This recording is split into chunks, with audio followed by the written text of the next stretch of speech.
Kisah perwira TNI tabrak seorang anak lantas hubungi polisi militer untuk menangkap dirinya cukup menarik untuk diulas. Ketika akhir-akhir ini publik dihebohkan dengan kasus pembunuhan Brigadir J yang ternyata didalangi oleh atasannya sendiri Irjen Verdi Sambo. Dalam kasus tewasnya Brigadir J, alih-alih mengaku, sebelum ditetapkan jadi tersangka, Irjen Verdi Sambo justru coba merekayasa kasus itu seolah-olah Brigadir J salah satu ajudannya itu tewas karena aksi tembak-menembak antar ajudan di rumah dinasnya. Tapi akhirnya, Verdi Sambo mengaku, dialah yang memerintahkan pembunuhan Brigadir J. Lain lagi cerita perwira TNI ini. Dia dengan jantan justru menghubungi polisi militer untuk menangkapnya, setelah dia melakukan sebuah kesalahan. Padahal, kesalahan yang diperbuatnya bukan kesalahan fatal. Dia menabrak seorang anak, dan anak itu tidak meninggal, hanya luka ringan.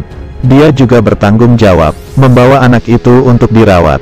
Setelah itu dia menghubungi polisi militer untuk menahan dia. Jelas kasusnya bukan seperti Verdi Sambo. Tapi dia tidak sembunyi atau lari dari tanggung jawab.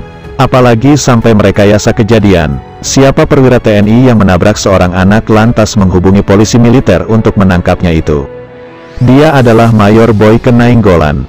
Di zamannya, Mayor Boyke itu adalah perwira cerdas. Dia bahkan disebut perwira yang selalu dipuji Jenderal Abdul Haris Nasution, orang nomor 1 di Angkatan Darat ketika itu.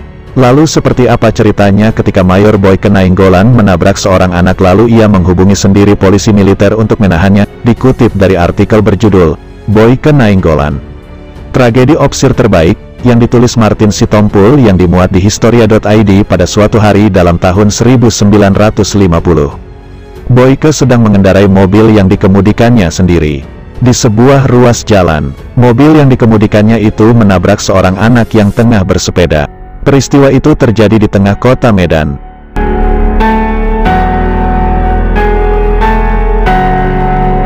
Mayor Boyke pun lalu membawa anak tersebut ke rumah sakit yang ternyata hanya luka ringan.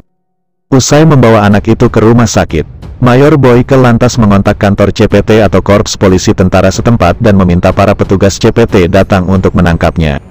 Sampai kemudian Sukoco Cokroatmojo, perwira CPT itu datang untuk menahannya. Sukoco hanya geleng-geleng kepala, sebab anak yang ditabrak Mayor Boyke itu hanya lecet-lecet ringan. Ia pun hormat atas sikap Mayor Boyke yang tak lari dari tanggung jawab meski dia seorang perwira tentara. Padahal anak itu cuma lecet-lecet biasa saja.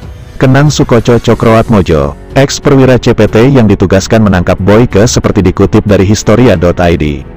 Iya, Mayor Boyke bukan Verdi Sambo. Sayang hidup Mayor Boyke berakhir tragis.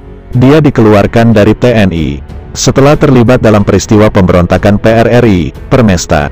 Sempat dikaryakan ke Pertamina, tapi kemudian berselisih dengan atasannya. Satu waktu, Mayor Boyke ditemukan mati. Dia dilaporkan mati bunuh diri. Meski keluarganya merasa janggal dengan kematiannya,